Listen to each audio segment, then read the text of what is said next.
We actually live together. Yeah. It's me, my wife, Mark, and Casey. What's your thoughts on the Olympia? This sounds bad, but I don't really care. Of course. I mess up rep counts like every fucking set, dude. You don't have to question every move we make as a coach. And sometimes you respectfully just need to shut the fuck up and do what is told to do. Respectfully, of course. If I see one more post, one more goddamn person, hi, I'm taking on new clients. I'm like, that, stop. And then it's even worse when they go, 3 spots left. How, dude? Everyone, newsflash. There's never only 3 spots left. For a little bit, I think we did both separately lose a part of ourselves and because we just kind of became robots. If you want to get rich, don't open a gym. Yeah. What episode are we on? This is 7. No, it is 9. 7, 8. Coop knows best. This is episode 0. Welcome to Coop Knows Best. I actually do not. Episode 009. How's your morning? We almost went to 10. Not good. Actually. Not good. Why? It was just a great. Because We're not really morning people. Yeah, So I'm slow in the morning. I didn't want to do anything. I had to send something that I forgot to send, so I was doing that. And then when I was driving here, because now I'm coming from a different location, there's a lot of lights, and I'm not used to that. And have you figured out a different route? No, but I also don't want to say exactly the route where it's coming from because I don't want anyone to know where it is. Well, no one needs to know where it is. But no, I haven't yet. Everyone wants to know. Mark I and know. I now live in the same community. Yeah, unfortunately. We actually live together. Yeah. It's me, my wife, Mark, and Casey. Is there a TV show about that? No. Yeah. But it's that, when you're coming through downtown Frederick, there's light after light after light. And this person in front of me they were braking through the green light, and I was about to explode. Yeah. I almost went around her. I think the good thing about Frederick is that people drive, they drive better than they did Howard County, because Howard County's the worst. That's the worst place to drive. Because everyone's texting and around there. It is unbelievable. They're either unbelievably, and I used to think it was because I was a cop there, but I'm like, no, you just saw it's all literally the stuff. that bad. Because every time I go back there, once a week, if I go for STEM wave or whatever, I'm like, it is unbelievably bad. There's a noticeable difference. But then Frederick's pretty slow. It is. And you and I drive a little bit on the faster side of things. A little bit. So I'm like, wow, dude, we're never when people are coming to a light and it's you can make that light safely, not even being aggressive, just you can make the light. They're like, ooh, yeah, I'm just gonna if it's yellow for half a second, we could have made it. I know. Yellow to me only means step on it and get through the light, and they slam on their brakes. Yeah, it's not good. So it is good. That's the way you're supposed to drive. It's just in New Jersey driving school, they don't teach you to drive that way. They teach you just go faster. Yeah. So hey, don't get a bike. That's all I'll say around here. I know. Yeah, dude. I don't even know sometimes how you enjoy it. You're going you're stuck in second gear. Well, it's if you have any type of aggressive bike, which I have 2 aggressive bikes, you don't putt on them. I'm not saying you drive to make it unsafe for others, but good God, man. No. I don't know. And I'll put it to you this way: in 8 years of policing, and I can say this now, it doesn't matter. I've never pulled over a bike. Not one fucking time, dude. Did you think about it ever? No, we didn't have time, dude. I'm like, why? What is going on? You also would have caught him anyway. Leave me alone. It wouldn't. God. Yeah. Anyway. All right. We have questions, right? We do have questions. Yeah, we didn't get a ton of questions, but we got some questions. Enough. So we sifted through some of the questions. No offense, guys, but they're pretty shitty. So we had covered some of these topics already. We don't want to keep repeating the same things. If anything, we want to find. So if any of you guys have questions on other podcasts, it can be literally anything. We're open to discussion about everything. It doesn't have to be bodybuilding, health and fitness related, gym related. It can be literally anything. Because we want this podcast to be, fun and something enjoyable to listen to, and we want to create conversation. We also want to bring some guests on here in the future and stuff. So be open to anything and everything, for the most part. We'll filter. We will always filter which ones we want to answer. There were some questions here that I was like, I'm not answering that. Answer. So we picked a couple good ones, but first and foremost, we wanted to say congrats to Taylor. Mm-hmm. So we did an Olympia week for Taylor, did some posts leading up into the Olympia because it's the biggest show in bodybuilding, literally the biggest show in the world for bodybuilding. So in her first year as a pro, made it there, did 2 pro shows, second at the first one in Texas, and then Atlanta Pro 1, which qualified her for the Olympia, which was 7 weeks after, or whatever it was. So, yeah, she did good. I think I only saw a couple stage shots, and I mean, we're gonna try to, I think, bring her on here. Yeah. Sooner rather than later, just to go over her season and stuff, and like how she felt about it, how it went, the ups, downs, pros, cons. I mean, it seems like a lot of pros more than cons. Yeah, to kind of see how that went. I think she wasn't like top. So I think some people don't understand, which is totally fine. Like they just, of course, they don't know this. They don't get the scale. Like someone came up to me like, "Did she win?" And I was like, "No." And look, she has the potential like to go very far in the sport. So I don't want to make it seem like that's not a thing that could happen. I believe it could, but that wasn't the expectation. But no, you don't go to your first Olympia. No one does. I mean, no one even usually qualifies for the Olympia in your first year competing either, right? So I think it's just more of a size thing. She just needs more size. She's more density from the back, filling the glutes a little bit more, just to grow. She just needs time to grow. She's young in the sport, and the shape. The good thing is the shape's all there. Yeah, you can't build shape on someone. You can you can add more muscle in certain areas to create a specific illusion that you're bigger in some of those areas. But at the end of the day, at that high of a level, genetics do play a pretty fairly large role. Absolutely. But not only genetics. At that level, it's like you're training harder than everybody else. You're more consistent than everybody else. Yeah. You're a champion in your own sport, in your own division, but you also have genetics on top of it. It's like all of it combined, in my opinion. Yeah.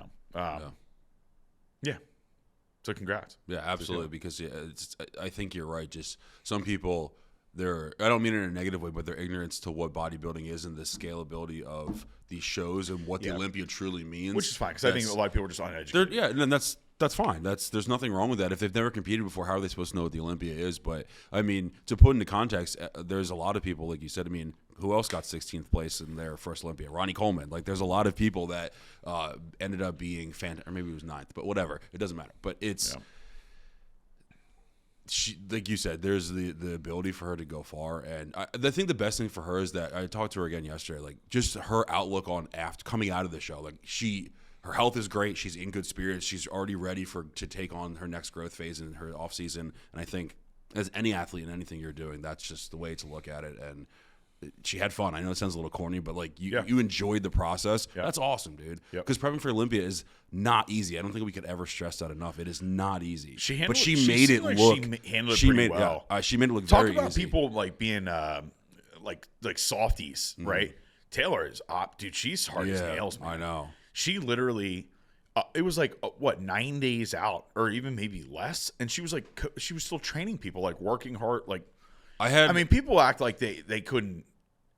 They have to shut the entire world and just hide on their couch for. She's like, no, I just keep myself busy and keep working. I'm like, that's awesome. I had a client competing in a show 1 week from the Olympia, and I got backstage, and she was there tanning people. I was like, dude, what are you doing here? I mean, people. She's like, I promise, this is my last one. People are getting ready for like local shows, and they're like 3 weeks out. Yeah, like, I took off work for 3 weeks. I'm like, okay, dude, you're so dramatic. Like, relax. Yeah.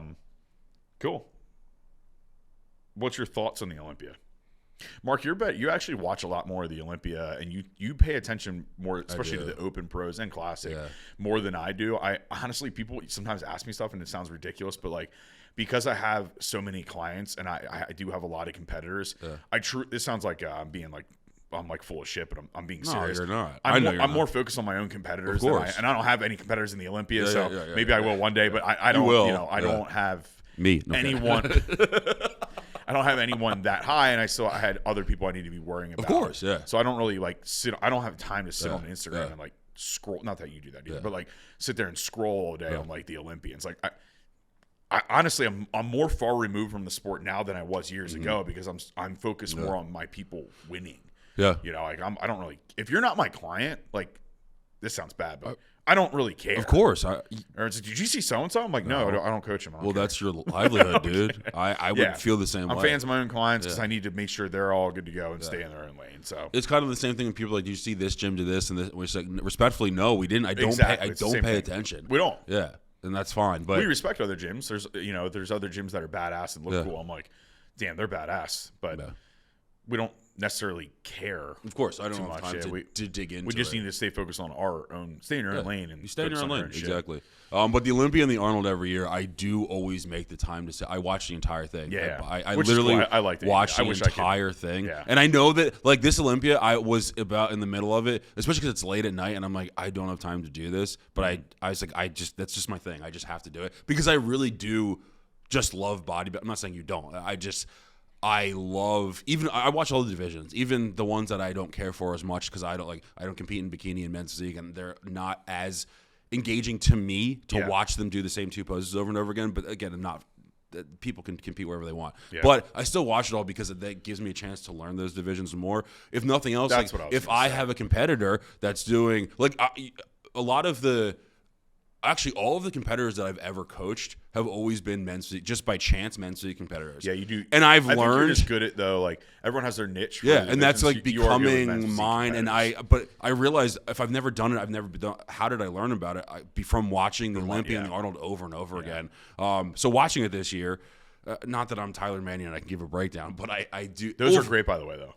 Tyler, it's shout fantastic. out to Tyler. Yeah. Someone tag Tyler. Yeah. I'm serious because he does such a great job at being an ambassador, I guess, for the sport and being head of the IFBB. He takes that role very seriously. He takes that role serious, and when he does his breakdowns, I'm actually very impressed. I think he does in my opinion, I think he does a great job because you get people that freak out. They're like, "Did you see who won over this?" And I'm like, "Well, there's a reason." Like, there's people, and a lot of people they have no idea what the actual judging criteria, what they're looking. They for have their person they're a fan of, personal favorites, and if those personal favorites don't win, they're like robbed. And I'm like. No. Yes. Exactly. They lost for a reason. Perfect example. He was explaining the difference, obviously, between Derek and Hadi because they were first and second. And he went through every single pose. But the one that really speaks to what you said is he was talking through the breakdown of the front double biceps. And he was explaining to people why Derek won that pose. And makes sense.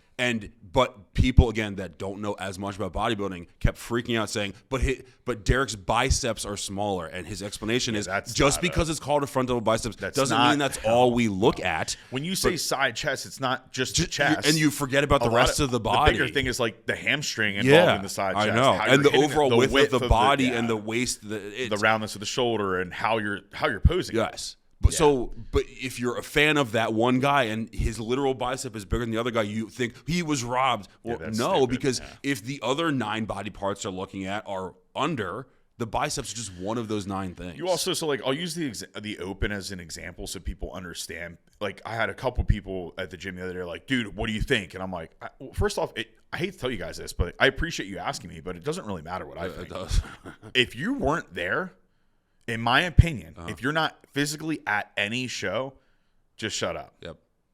You can have fun and banter about your opinion, but your don't opinion, act like you actually know. Your opinion is worthless. No one's opinion really matters unless you're sitting at the judging table, and none of us are. Mm-hmm. Okay. The other thing is if you're not there, it's a massive freaking difference. Yep. I've had people compete, and they're like nailed, and people are like, they look pretty good. Like, what do you think? And I'm like. What do you mean they're nailed? And then you look at the stage shots and you're like, dude, this does no justice. Like these pictures just do no justice at all. So you can't really look at that. But what I liked, we talked about it when they broke down the top 4. I think that was the top 4. I completely think agree. that was nailed. I'm like, that's top 4. I wish Martin would squeak in there because I really like Martin's physique, but that's my. But see, that's your personal bias because I'm taking my personal. So he had Samson and Andrew, right? Who are very comparable. Very comparable. Yeah. And then he had Derek and Hadi, who are very comparable. Yeah. So you have 2 physiques and 4 physiques total, 2 and 2 divided based upon similarities within structure. Yep. Right?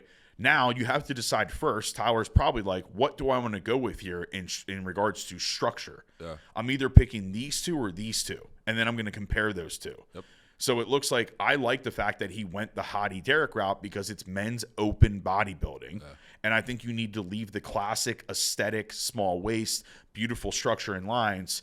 Not that open guys can't have those, but you need to leave it a little bit more, sway it more towards the classic side of things and let the freaks be the freaks in the open, which is fine.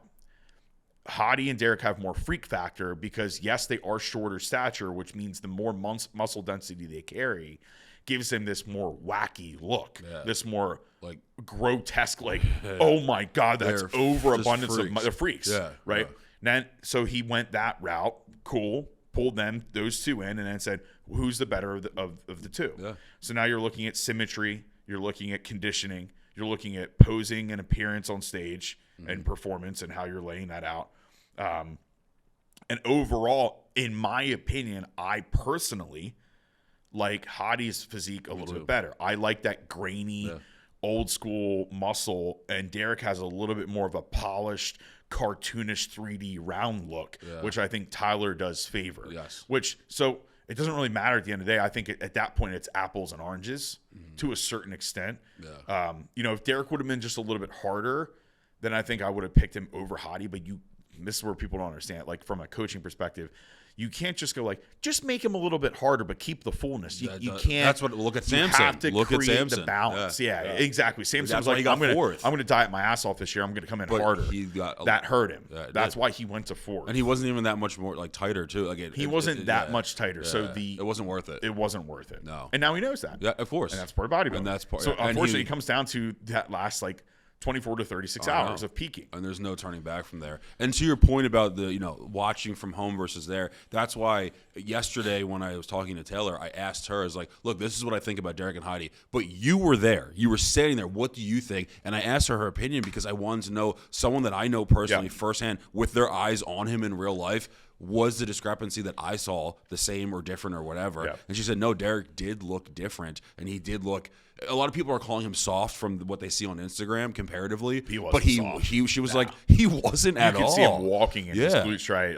It's to your point of view, we can all sit here and watch him live stream on our phones, but it's completely worthless. It's like Ian was there. Yeah. Ian does a really good job of breaking stuff down too. He was like, Derek by landslide. Yeah. I'm like, oh, okay. Once I heard that, I'm like, okay, I trust that. Yeah. And then you get into not that I want to talk about this forever, but you get into other people with different skin tones and stuff like that. Like Terrence Ruffin says too, that he looks awful in videos. But then for some reason on an iPhone video, you can see all of his conditioning. Yeah. But in a Gyoko high res thing, you can't see it. It hides the detail almost because he's like so dark. But in person, he's peeled out of his mind. Yeah.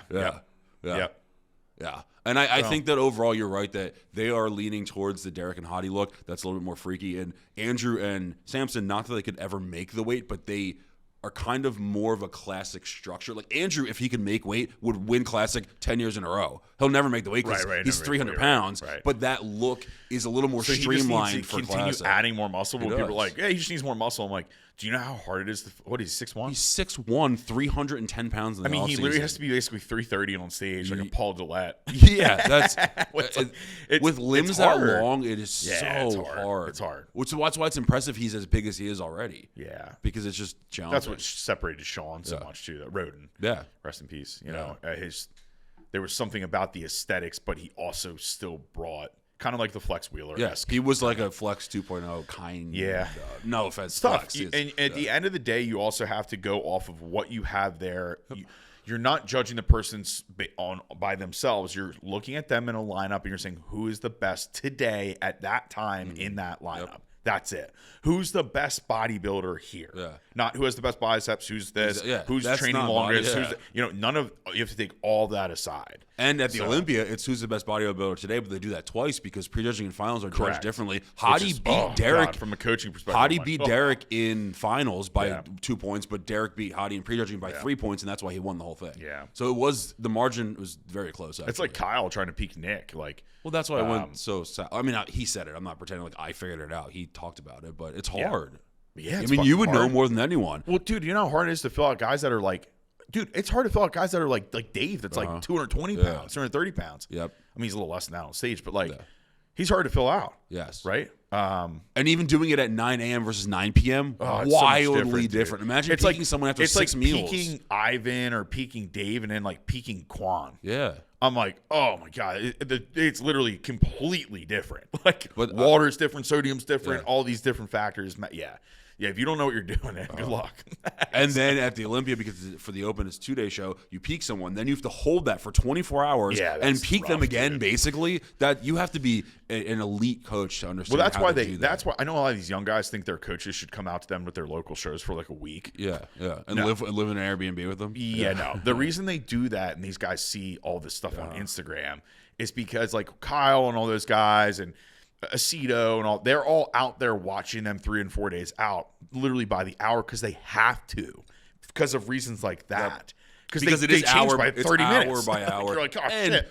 all those coaches, you have to remember at the Olympia, they all have at least 2, 3, 4, 5 athletes. Most of them. Yeah. So they have to be there. Yeah. And plus, they're professionals. They're not amateurs. In their second show ever, they're like, hey, coach, could you come live with me for 5 days? Well, not sound like a dick, but like their clients are paying them a lot more money than. Yeah. The whole thing is just different. But yeah, overall, though, I think the Olympia was awesome. There was a lot of people that retained their titles, a lot of new winners, which I think is really cool to see a lot of people. There was a new figure winner. Yep. There was a new bikini winner. There was a new Ryan Terry won men's Ryan physique. Terry won, yeah, again. Obviously, new classic because Chris retired last year. Yep. Derek is new but old because he won, and then he lost, and he won again. So it was cool. I don't like when some Olympias everyone just re-wins and then Keon re-won 212. Which actually we should talk about that because that was way closer than people thought. To Sean and John, man. John, that's a good fit. That is a great John and fit. Sean, we should tag them in this too. Yeah. Holy shit. First off, I love Sean. Yeah. I like respect him a lot. And I also respect John Jewett a lot. Yeah. I feel like I have a lot of similarities with him, like how he coached. I would love listening to him. I feel like even structurally in your physique, you kind of people say we look alike too. It's because we're bald. Well, and beards. And he's 100 pounds heavier than me. I love his physique, man. Yeah. I just like the way he goes about his nutrition, the way he goes about. I'm like, I agree. He's wildly. He's so intelligent too. Very intelligent. Yeah. He's like he was a registered dietitian, I think, at a hospital before. I think Chris was too. Tuttle. Yes. Yeah. I respect both those guys a lot. They're really, really good coaches. Good job, Chris Tuttle too, with Jordan. Man, they're just like killing it, man. Great job. But yeah, I mean, everyone thought that Keon was going to blow 212 away, and he looked great. But Sean, I don't want to say he almost won, but it was very close. Mm-hmm. It was closer than you would have assumed. Seeing what Keon looked like coming into the show, so it was good. Cool. All right. Well, that was longer than I thought it would be. Yeah, I like the Olympia. So do you? I did too. Yeah. Fans of bodybuilding. Yeah. Always will be. Yeah. All right. You want to dive into these questions? Yeah. Let's see what the people want. I don't like the order of these. I just pulled them. You can change the order. You could. You can do whatever you want. What's the first one? Rapid fire. No, don't rapid fire. Well, let's do this one off of because we were just talking about like coaching stuff. So, I actually did have a question for you before we get into these because it was related to what we talked about. And it's a question for you, but for everyone. Okay. You're probably going to say it's no different, but what is it like training an Olympia level? You trained Taylor, not that you were her full-time trainer, but you trained her. What is it like to train an Olympia level athlete? Because I think it's a really cool experience. Yeah. So awesome. I think so if anyone knows, there's a YouTube video about it too. If you what's want. That? There's a YouTube video of the training. There's a YouTube video about it, Shameless plug. When you train high level, like I train everyone and anyone, and it's from and you treat them the same. Treat them the same. Yeah. I'd be lying though if I said it wasn't a fucking blast. Yeah, I could training tell. people at a high level. Yeah. I mean, this. Some people know this, not others don't. My ultimate goal, like overall, would be like a strength and conditioning coach at like a D1 university. Yeah. I always when I watch. I am infatuated with training athletes at high levels because it's like being around a bunch of Lamborghinis, man. Yeah. And when sometimes I don't want to say this without like offending people. I don't really care. It's all right. Fuck it. When you're training someone that's like very basic and stuff, it's totally fine. Like I like training. I like coaching new athletes. I like coaching new bodybuilders and stuff. But like it's fun. That part of the process is fun because you're like teaching them the basics, and then once they get the basics, you're like, yeah, you right see on, it click, awesome. and then Sometimes it gets a little old when I'm like, not old, but like I don't have to. I'm like, Taylor, we're doing this and this. And like that's all you have to say. About 90% of the whole movement pattern, the setup, how she moves, how she's holding the bar, the weight distribution on like everything's done. Yep. So it's already done, and now I can go in there, and that's where I feel like me personally, I'm good. Yeah, you can find. I think one of my best things I can do, diet, nutrition, all that stuff. I like doing that stuff too, but I love and have a passion for fine tuning. And I look back at the video of Trey Taylor. I probably look like a little nuts, because I get like too involved, but I get fucking excited, man. I'm like, oh man. And then you have this, like, you have someone like Taylor, like her genetics are crazy. Like her, I don't even think she understands her ability. She does at all. Like it's quite hilarious. Yeah. I mean, at the end of the day, as long as she's following her diet consistently and doing all the things right, she could grow rapidly and just continue to do, you know. You just have to have the right people pushing her and making sure they're setting things up correctly for her. So, like, training-wise, if things are set up correctly in a programming in a manner they're supposed to, that physique should take off every year. It should level up and level up and level up. And for people that are like, well, just training doesn't matter that much, just get in there and rip. No, fuck that. It matters a lot at that level. So if Taylor's program isn't completely mapped out perfect and she's checking the boxes every goddamn day and every single workout and not just training the things she likes, for example, or something like that, she needs to be doing the things that need the most attention and needs to be prioritized, and deloads need to be set in place. And, you know, all those things need to be, every little thing needs to be checked off the box at that level. You can't let things slip through the gaps and stuff. So for her, it's like, if it's back, you know, she needs to bring up her back density and certain things within her back. You don't want to overcomplicate the process, but I think at the same time, it's like, okay, well, let's have 2 back days, one be posterior chain overall and one be more of a back focus, where it's specifically on where the areas of her back that's needed. And then don't make it overcomplicated. Run the fucking basics and run them into the ground. But now training her was just fun to watch, because I a lot of times during I was like laughing because I'm like, I don't need to explain much. I like tweak one thing and then I'm like, oh, and then she's like, lights up. She's like, I felt that a little bit more. I'm like, yeah, of course you did, because the whole thing was, it's not wrong. What she trains great the way it is. But it's just fine-tuning little tweaks. Just fine-tuning, exactly. And then finding thresholds where with athletes like that, it's learning the athlete. This is where athletes at that level benefit from having like a trainer and then like another coach. Like it's their learning their mental threshold and learning their failure points, and just like literally learning their personality actually matters. It's like psychology of sport. We've talked about that before. That's like any athlete at any high level. You need to learn the person. And that matters, like, when you go to train him. And I'm sure some people, that's ridiculous. This is like too okay. No, I'm telling you, it fucking matters a lot. It makes a huge difference. It makes a huge difference. You know, and that's like most people I train, and if they're at higher levels, they're like, man, that was a good workout. Well, yeah, and it's because it's the prioritization of it's correct, the amount of sets and volume is correct, the amount of threshold or what you're pushing is correct. I'm taking all that guesswork out of it for you and just doing it for you. I mean, and I can even speak to that too for myself, because you know me arguably better than anyone or most people. And so when we're training, I know for a fact that whatever you tell me to do is exactly what I should be doing in training, volume, capacity, reps, weight, whatever it is, because you could just look at me and be like, yeah, you're going to do 10 at this weight and you're not going to do any more than that. I'm like, I don't even question it anymore. And then I get to 9 and I start to fail and I'm like, you're spot on, dude. How'd you know that? But because when you get to know the athlete, you get to know the person, you know those things, and now it's injury prevention, it's keeping them mentally engaged so you're not defeating them. Some coaches and trainers, I think, just crush their clients almost on purpose. That's not good training. And that's not good. The crushing part should come from, like, having them focus and move in a way that's the most productive, and then productivity, and then they just happen to throw up. Because not like, hey, I'm going to make you. And it's like an old trainer. You know, there's old coaches that I had and stuff. They'd be like, let's see if you can puke today. And I'm like, well, this is unproductive. Why would you want that for me? Like, well, we're moving like shit. I mean, anyone can just walk into a gym and kill somebody. Exactly. That's like dieting someone down and be like, hey, you have 2 hours of cardio. Yeah, and 1,000 calories a day. Like, well, anyone can do that, dude. That's not good coaching. That's not effective at all. So anyone can throw extremes at someone and try to get a result. That's not good coaching. On a training level, on a diet level, on a supplementation level, all of it. It's easy. All has to be in conjunction to make sense. There's multiple parts you put together and make it all smooth. But yeah, and then I think the other thing that's enjoyable when coaching someone like Taylor is when you push them, a lot of times if I know I can fucking get into someone and push them, then I will. And like Taylor, she'll go until the brakes fall, until the wheels fall off. I love that, dude. I almost have to pull back for them. So it might look like I'm stopping them short, like 4 reps or 5 reps. I'm not. I could keep going on them, but something will happen. Yeah, something bad will happen. Tear a bicep. Yeah, or you're just not in a good position anymore.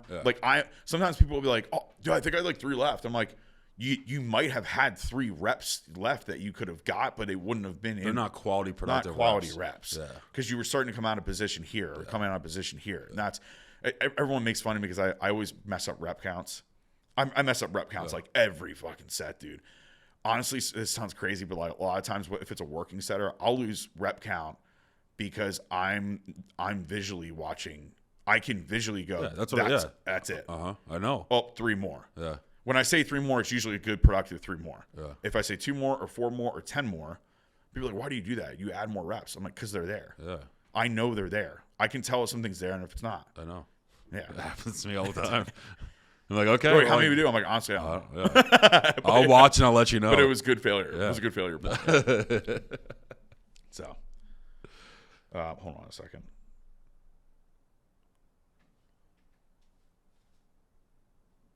Commercial break. Yeah, commercial break. No, it's a gym-related thing. I'm just looking. Oh. No, this is something really stupid. I think it's irrelevant if it's the thing that I read. Anyway, let the day begin. All right, questions. So let's just keep going with the coaching now. Yeah. This is good. Well, actually, that kind of answered a lot of it. I just kind of answered it. What? Do you enjoy coaching first-time competitors or seasoned vets? And see, that's a interesting point. That was a great question. And I think that Thank you for whoever answered. Yeah. Asked that. the dynamic of us is good because it's not that I would never enjoy coaching high caliber athletes, but one, you're way better at it and have more experience. But like, I actually really, really enjoy coaching brand new athletes. You are good at that.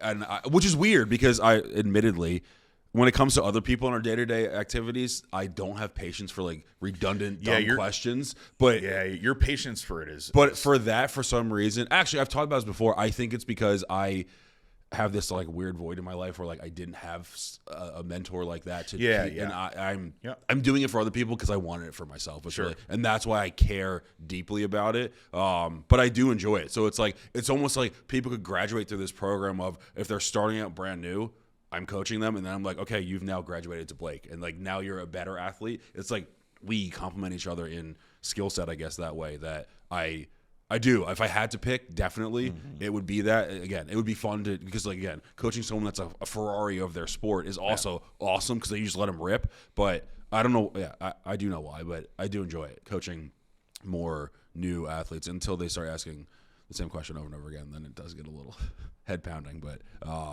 I get fulfillment from it for sure.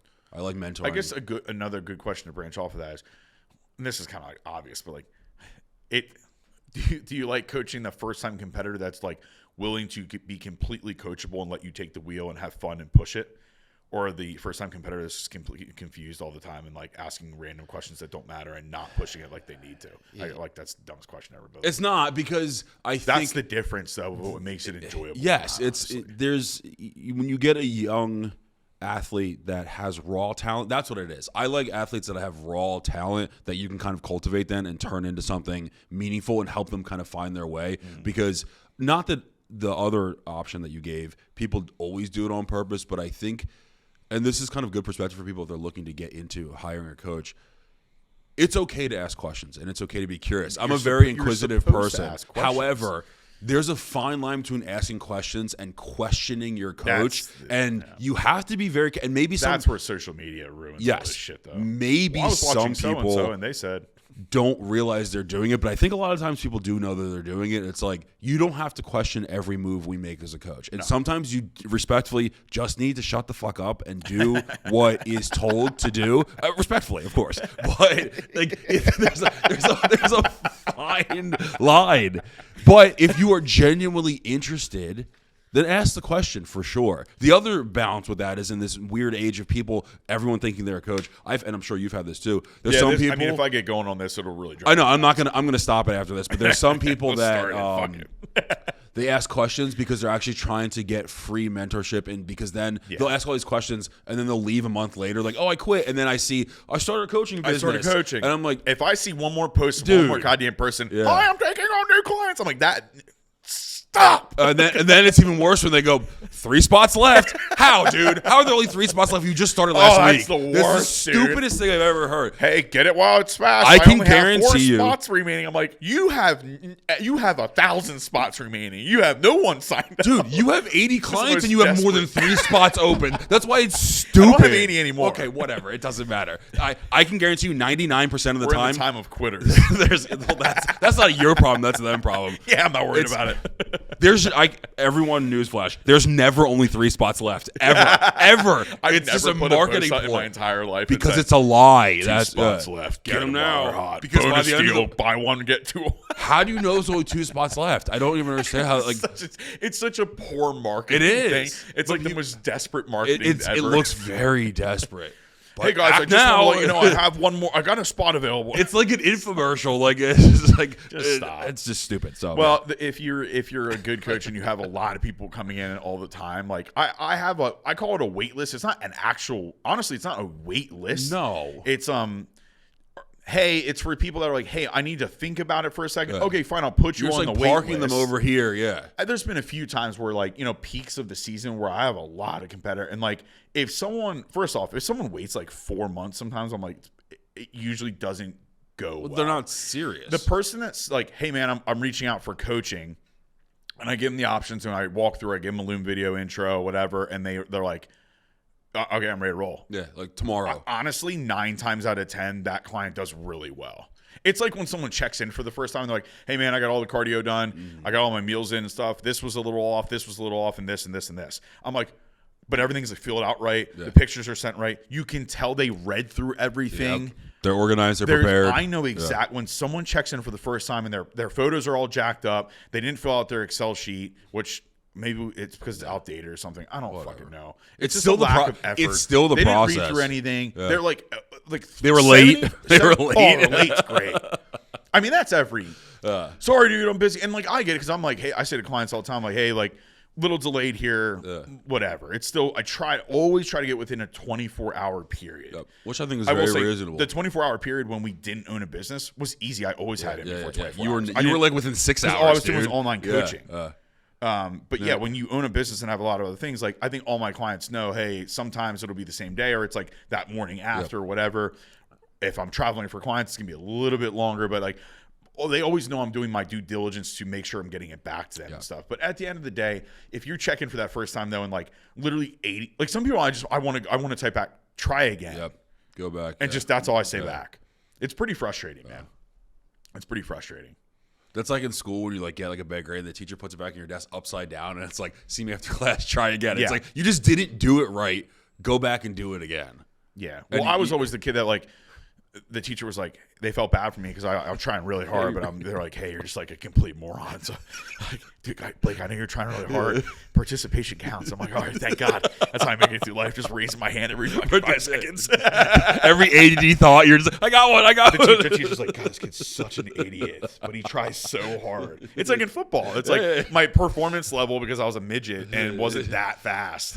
Like, but God, this kid hits hard. They're like, well, we got to leave him in, I guess. He tries so hard. He works so hard, but he's like, he's 75% good. That's the story of my life. That's worth it, dude. It's a real winner. It's not 70%. I know. I'm just being a dick. 73. All right. That's that.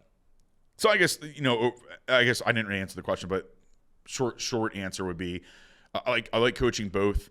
I would say if I had to pick right now, I do like training or coaching seasoned vets, if I'm being honest, a little bit more because here's the reason why. They take it more serious. No, I get that. It's not just like answer. a bucket list thing. And I'll still coach people that are willing to work hard. At the end of the day, if you're willing to work hard, I'll coach anybody. But some people I just whatever. Yeah, and then everybody's a coach nowadays anyway. Just sign up with your Instagram person and they'll take you to the Olympia. Go take you to the moon. Where are we at on time? We're good. We're like 20-ish minutes. Ooh, okay. Yeah. Yeah. Okay. The when Brooke is at the gym right now too. They know how to get in. Oh, nice. We're getting the water here. Yeah, finally. The one we pay for and we can't even use it. Yeah. Okay. Did you ever just take like $1,400 and just burn it in the thin air? Yeah, I have. It's called Unrivaled Orange. Hey, Blake, did you know the hot water's still out? Oh, yeah, I did. Thanks. I think you make that face once a podcast.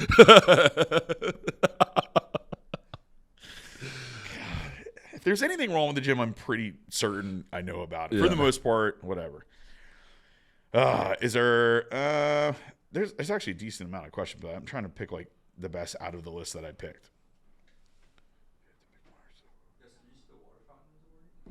Did you guys know the water fountain? Did you know that if you put the fucking cup under the water fountain and you let it run for a while and it overfills in the cup and then drains behind the water fountain, that water's got to go somewhere, right? So it's probably going inside of the water fountain, which means it'll drain where all the out electrical of the water panel fountain, is, yeah. which would appear as though the water fountain is dripping and there's a leak, but it's not a leak. It's called user error. Yeah. You know, you put the cup probably up to the back of it, and we're like, "What'd you do this weekend?" Wow, we got ice cream and it's like overflowing out into the water, and it's like, the water fountain's leaking. And it's like, no, it's not. You just dumped a gallon of fucking water in the water fountain. Jesus Christ.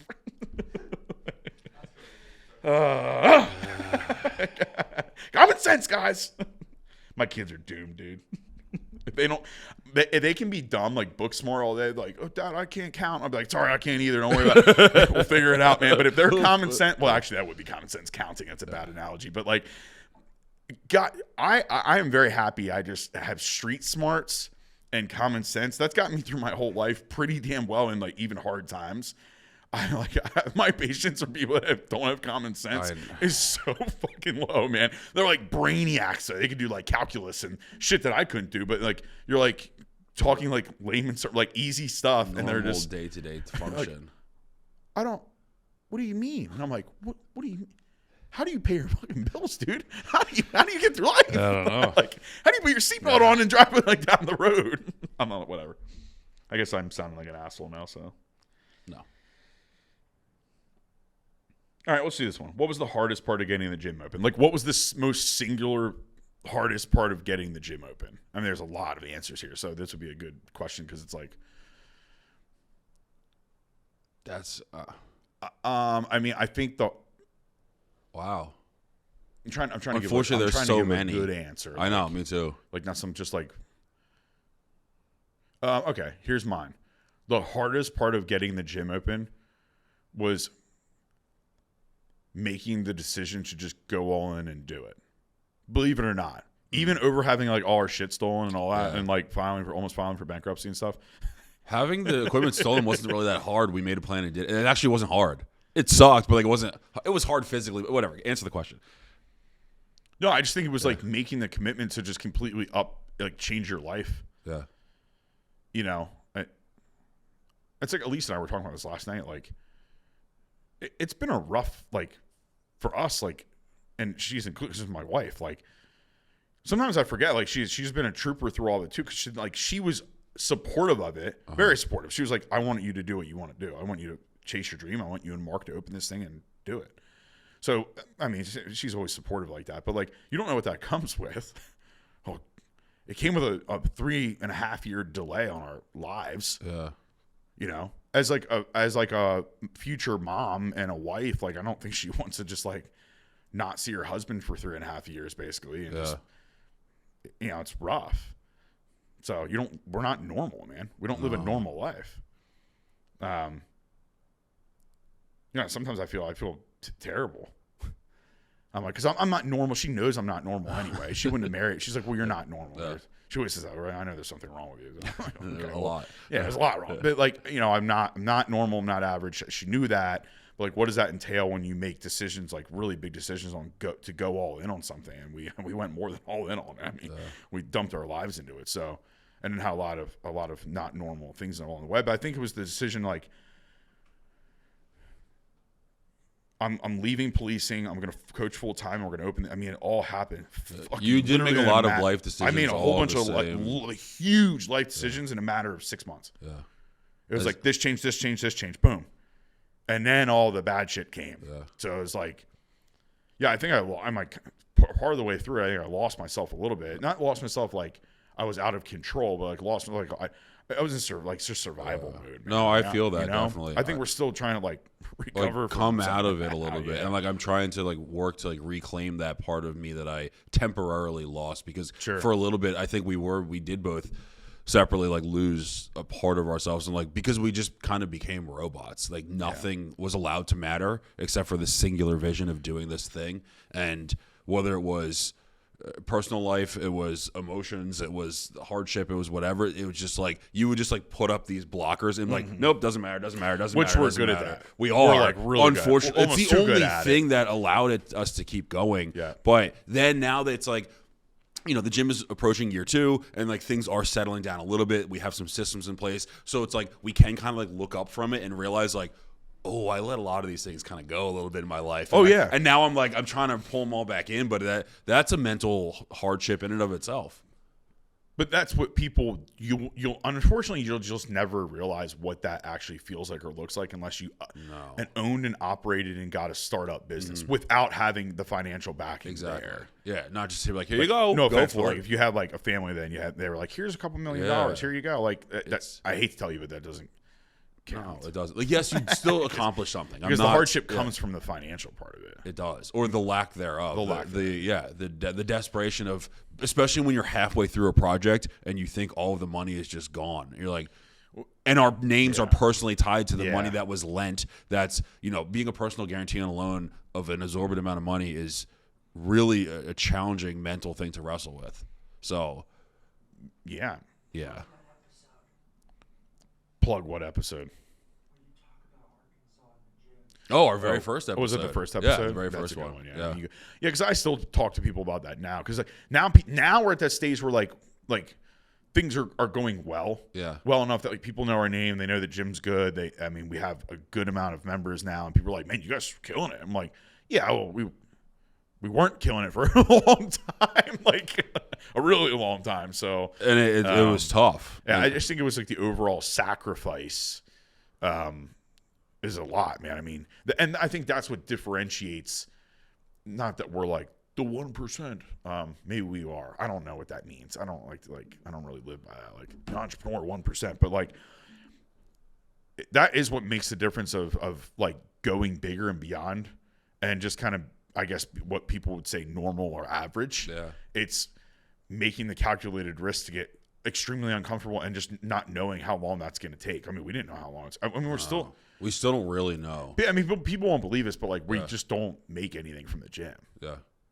I think people think we lie when they do. I can see. They're I can see it in people's faces. How's that even possible? I'm because you don't understand business, dude. You want to? I'll show you the books. You want to see our overhead? It's wild. The overhead's if you want to get rich, don't open a gym. Yeah. I'm serious.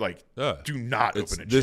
If you want to make it big and be a bro and buy Jordans and Lamborghinis and stuff, dude, don't open a gym unless you know how to scale that gym to be a franchise, or you're willing to add things into the gym. We try to build on other things, and we have to progressively work really hard to make, because it'll be successful at one point in the long haul. We knew that day one, and we've committed to that process. But you have to continuously make the gym better, though. Of course, every week, every month, which is why we day. Don't pay ourselves, because the money there's profit there, and that goes into buying new equipment and updating things in the gym. And how much shit have we bought that we could have just gave ourselves a paycheck for? Every month we do it. Every month. So, but we're always. And I'm not gonna lie, it's pretty hard sometimes. It's really hard. That sucks. Yeah. Especially if you buy, you're man, we could give ourselves a paycheck. No, let's hold off again. Yeah. We need this. Yep. Okay, and then you get it, and then someone's I don't like that. Yeah. I'm not gonna lie, it's kind of hard to take that not personal sometimes. I'm I would have took the fucking paycheck. We're not supposed to take it personally, but we do, and I don't see a reason why it's wrong to do that. No, we'll always put the gym first to continuously make it better, because it is important. Because we did lay our shit on the line for it, so why would you not continuously make it better? I don't know. And that's how, if you're smart, you stay disciplined, and we don't need it. Yeah. We need to make the gym better. Exactly. And we want people to continuously be happy. Yeah. So I would say, just quickly, because my answer is very similar, I was trying to give a different one, but it's in that same vein of going all in, but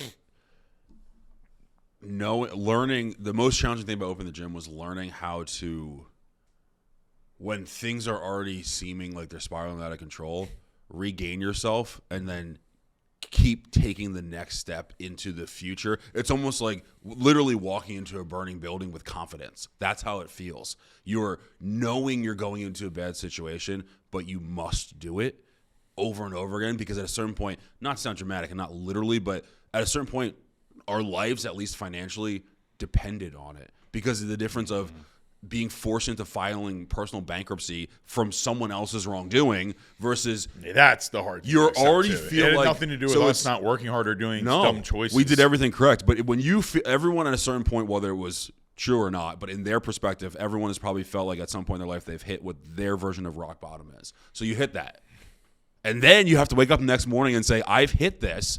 Let's go further into it." What are you going to do about it, though? But while you're figuring out what you're going to do about it, you know you're going to have to go down into the basement of rock bottom further on purpose, because that's the only way to get back out of it. So that was the hardest thing for me, and I think for you too, that knowingly just, okay, I'm at the bottom, I'm going to go lower on purpose because that's the only way to get back out of this. That mental battle every day was just so hard. And I remember we talk about this, like, it's for some reason it always worked out like Fridays we got the worst news, and I would like dread Fridays. Seriously, it was always Fridays, and I'd be in the store and in you Columbia make it through the week and you're like, cool, and then it was the worst on Friday because then your weekend, like, I know, and then like we had weekends really anyway, but like then we would like send all these frantic emails or phone calls, but then no one would get back to us. So we had to sit on this all weekend, like, and we'd be talking all weekend. Like, shit. No, and we're like, dude, what's gonna happen? We're like, I don't know. We got to wait till Monday, and it was just it. The whole thing is just, it was just a like mental turmoil, honestly. And it's like you just have to keep going, and that's hard to do over and over and over and over again. And now we had to just keep going for the better part of 3 years, like you said. You strip away a lot of your life for 3 years, and it's like, for what? So it has to be hopes something. that it is really good. Well, that's why we care so much about this brand that we've created and that we wear every day, because it's not just because we want to be cool and owning a gym is cool. I don't really think it's that cool at all. I do it because it's really actually not cool.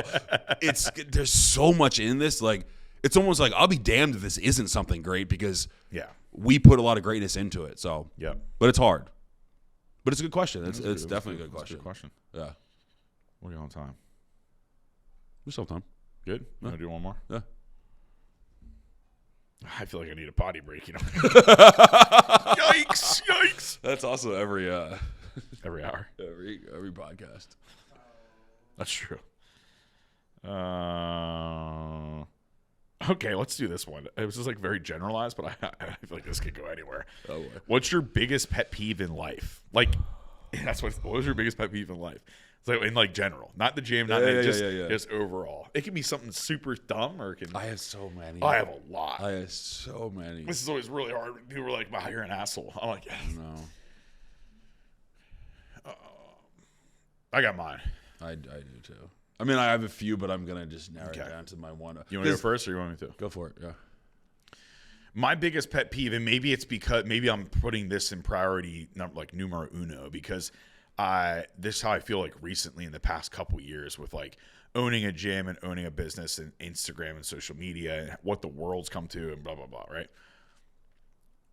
My biggest pet peeve are when people are being someone who they aren't. And there's a lot. I know, that's why I'm laughing, because there's a lot of things I can't say. Fucking I know. people. I know. And I think my dad always did a really good job at teaching me to just like, I mean, he was always like this. I mean, I don't know about anymore, but like be a good person, morally. Care about other people, treat other people the way you want to be treated. All those foundation, I really, really do rely on those, and I try to every day. But at the end of the day, you always just be your fucking self, man. And if people don't like that, as long as you're not being a shithead or a bad person or having ill will against someone, man, that's it or leave it. That's okay. That's okay. If you don't like something about yourself, like, either A, change it, or accept to love that about yourself, or whatever. Like, if it's a flaw or something you can't change, like being bald, you know, like, to be completely honest with you, I don't give a shit about being bald. Like, people ask me, meant to be bald. like, were you upset when you lost your hair? I'm like, no. Like, that's the last thing I care about. My hair, dude, I don't give a shit. I don't care what I wear. I don't care about my shoes. I don't care about any of that stuff. I'm just not, I'm not a super materialistic guy, but like, I think at the end of the day, if you can't go to sleep knowing that you're just living life the way you feel like you're supposed to be living it and being okay with yourself, and not like leading this like second life, which Instagram, social media, TikTok, all these followers. Look, these people don't care about you. Nope. All these followers are fake. Mm-hmm. All of the attention is fake. So there's so many people that are either starving for attention and they just need something. They need it's sad. I feel bad for them. You know what I mean? And then you see it a lot in the gym world. You see it a lot because a lot of it's like vanity, like looking a certain way because they're hiding behind their looks or whatever it is. And there's something way deeper to it. But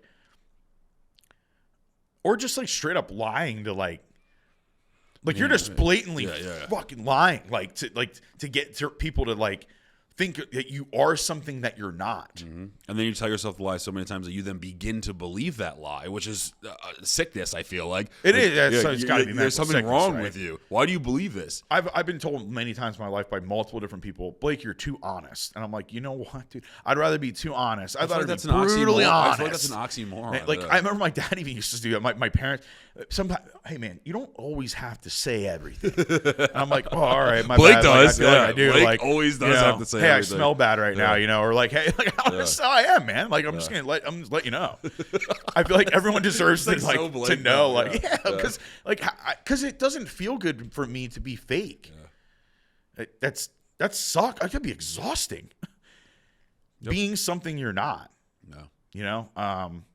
And I guess it comes down to people's inadequacies and stuff like that, or insecurities. Yeah. When we're all insecure. I'm insecure about stuff. Yeah.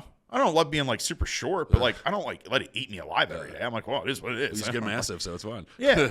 I don't really love my physique 100%. I wish I had certain qualities of my physique that were better than, but I'll just work hard trying to make myself a little bit better. I won't put too much thought into it and be like, I fucking hate myself. This is what God gave me, man. I'm all right with that. I can always try to control the things you can control to make your life better, of course, and be a better person, be a better husband, father, whatever, you know. But dude, that's my biggest pet peeve. I have a laundry list, but the one I'm going to go with is. Yeah, I'm actually excited to hear this. Because this transcends so many. If anyone, I know, pretty much. I know all of my pet peeves because I talk about them often. Lack of effort is my biggest pet peeve. Yes. I can't. That is a big one for you. I mean, it's a big one for both of us, but I cannot. And the way you address people, they have our way of addressing people through their inadequacy is I know. Completely different. That's why yours is. Everyone thinks it's me, the whole don't Leo. I'm like, no, it's actually Mark. It's like an ice pick going through someone's fucking heart. Because if you're gonna do things that bother me, I'm gonna let you know that I'm bothered. But you doing this calm fashion that makes it worse. Because I want them. I'd rather get yelled at. No, I was never yelled at, so it's I don't know. That's but anyway, that's a good thing. You need a little bit of both. I feel like. But anyway, I feel like I could take this in so many different directions. I'm going to try to rein it in a little bit, but this is why everyone's scared of I can tell us anything. Because you got to think about it first and then attack. You want to know what I really think? No, it's just, I don't want to hear. Yeah. A lack of effort to me means it's so many people. It's the shoulda, woulda, coulda things. It's I wish I spent more time with this person. I wish I did this. I wish I had this for myself. I wish I achieved this in life. I wish. You could just do something about it. And I know that I've talked about this in one other episode too. I have this kind of chip on my shoulder where I feel like I had to figure a lot of things out for myself when I was growing up. And so because of that, I'm if I figured it out and I put in the effort on my own to figure these things out, when people cry and be I can't do it. It's yes, you can. Take a second and just calm down and breathe. Put in some effort into finding resources for yourself, being self-reliant, not depending on everyone to solve all your problems all the time, and running the second adversity hits you and be help me. Just you can help yourself too. I know that, again, I maybe am on this side of the equation of I only want to help myself And I actually just sent you something about this yesterday. I'll never ask for help, but you have to put in the effort for yourself first. Then you can ask for help and assistance, and there's nothing wrong with that. But I can't stand when people want the world and they will put zero effort or minimal effort into getting it, and then they get upset and complain that they don't have the thing they're not putting effort into. But if you just did the work yourself, you could probably have that thing. Yeah. So it just really gets under my skin. And I'm trying to keep it generic on purpose because I don't want to give specific details. It bothers me to no end. Can I interject, though? I will say you are an anomaly with that, because even someone like me, who I'm also very self-sufficient. I think both of us, we've talked about this a little bit, but like we've had our life growing up. It's a blessing, honestly. We've had to figure out a lot of things by ourselves, and at a really young age. Like I did grow up really, really fast. I think you kind of grew up. You're like older than what you really are, right? So like when I see a 20-year-old kid now, and people are like, "Well, he or she they're 20," so I'm like, yeah, that's fucking old, man. They should take the diaper off, man. Right? Dude. Yeah. Like, why are they not doing this stuff? Right, exactly. Like, I had a debit card at 14 or 15. I get signed by the bank, and I was buying my own gas, washing dishes at the diner. What do you mean, dude? That's crazy to me. That's crazy. I think though, what I was gonna say is, you are better than probably anyone I know at figuring. Like, you almost take it as a pride thing. You're like, well, now I'm definitely gonna do it by my if people don't know, Mark will sit there for hours and hours and hours and do it himself just to prove a point, which is hilarious. But sometimes I'm like, damn, holy shit, he just did it himself. Well, I'm like, that's pretty nuts. And I think you probably think the same thing about me. It's where there's certain qualities that you're better at getting it all done by yourself than I am, kind of thing. Well, that's one of the few places that we differ, but it actually helps us in business because we differ in areas that are very different. Obviously, that's the word differ, but those things complement each other, though. They do. It's actually one of the times where we are different, and it's a good thing. Yeah. Because we have, I would say, 80% of the time we're very similar in the way we do things. It's like your calmness is like your ability to be strategic and problem solve and stay calm through something for a long duration of time is much better than mine. Like, your focus on that's better mine. You know what I mean? Yeah. Which is why I think you're better at handling a customer service thing that's my patience is no. But if you were like, hey man, you got to dig a hole to China, then I'm like, and I don't know if you can do it. I'll be like, oh, I can do it. Yeah. And I'll shovel until my hands fall off. Yeah. That's where I'm. You know what I mean? The physical. But that's a really good way to describe it because it's more like physical, never-ending determination, which is more like mental. Not mental, like you don't have that. But I see what you're saying. Yeah, I don't know how different qualities. Yeah, it is. But it's the same skill set, just applied in a different fashion. Your ability is a little bit better than mine, believe it or not. Though, well, not believe it or not, but to you, believe it. I know sometimes you don't know it, but it is. You don't need people's help to the point where it's incredible. So I'm like, well, that helped me sometimes. Yeah. Because when we were in really bad spots, sometimes I'd be like, fuck, do we need help? And you're like, no, we're gonna figure it out. And I'm like, are you fucking sure? I know we're good at a lot, but don't give up. But holy shit, I feel like we need help. And you're like, and then we'd play it out longer and we'd figure it out. I'm like, you're right. We figured it out. My panic button gets set in which you think for me being through high stress situations. Again, it depends on the situation. And I feel like the ability to sit through that a little bit longer. Mm-hmm. Sometimes that's not a good thing because sometimes, like we've talked about, I'll sit too long. But to sit through it, I've learned though, and sometimes I'll be honest, sometimes I test this with certain things in my life, and sometimes it doesn't go well, like moving, for example. But it ends up being procrastination. There's a balance there. I'm like, hey, dude, you gotta go. And that's why there are some times where I will tell you what I'm lingering on purpose. I know, because I know it will freak you out more than I'm still not freaked out about it. But then you get freaked out by it, and then you tell me, and I'm like, oh well, Blake is telling me this. He's probably right. So then I'll go, and then I do it. Yeah. So it's this weird dynamic of weirdness. But sitting in that, I've learned though, for the most part, if you do give it some time, even if it's a little uncomfortable, usually the answer does resolve and it does come to the surface. You have to be uncomfortable waiting and remaining patient to sift through, because sometimes it's not the first or second answer. It's like the third or fourth solution, and getting to that solution does take some time.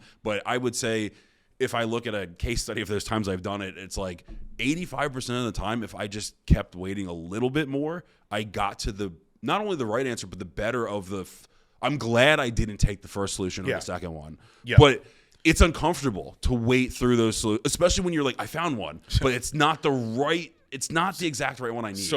But that's where I have a little bit of a downfall, but it also helped me. And sometimes my resiliency was sometimes built on the fact that I didn't make the right decision, but you made a decision. I made a decision. Now I'm going to keep it. I'm going to follow through. That's true, though. I can give you, because there's times where I wish that I did that better. I'm like, oh man, this wasn't a good decision, but I'm stuck in the mud. So here we go. I'm going to roll with this motherfucker. But sometimes you making a stern decision, saying, I'm doing it. Yeah, I'm big on that. Yeah. And then stick to, and then don't, because that comes back to the effort thing. Some people make decisions like, I'm going to do this. And then they're like, just kidding. I'm not going to do it. And they flip flop. How do you make a commitment to yourself and just fail yourself? Yeah.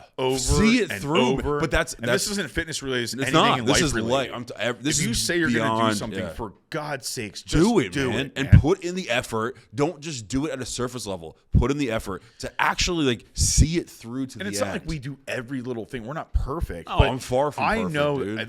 The way I always frame it for myself to get through something, it's like if you doing the hard stuff and the stuff you don't want, if you keep doing the stuff you don't want to do, there will be positives on the other side of that. Absolutely. It doesn't matter what it is. Like, it's like in college. I think I missed like one class or two classes total. I'm serious. No, I'm not laughing at you. I'm laughing at myself because I wish I could say that. Maybe a couple more than that. But overall, I can definitely on one hand. Yeah. In 4 years of college, that's impressive. Well, dude, I'm paying for it. I know. I know. Whether I want, even if I was still drunk from the night before, I'm like, get your ass up. And if you feel like shit, that was on you. You decided to drink last night and be an idiot. So get up because you need to go to class. Even if I don't remember the fucking class, you're going. You signed up for it, you're going. That's why my dad, like, you know, it's like my dad was like present there in my apartment room when I woke up and I'm like, oh man, I don't feel good. Like, doesn't matter. No one cares, dude. Get up and go. Like, everyone just uses cop outs nowadays. It is. And there's a million excuses and reasons why I'm like, I don't like this. I don't want to do this anymore. It's too hard. It's too this. It's not too anything, dude. You're being too lazy. That's what it is. Or you're making excuses for yourself. Well, at the end of the day, we all have it so good living in this first world country where everything's given to us.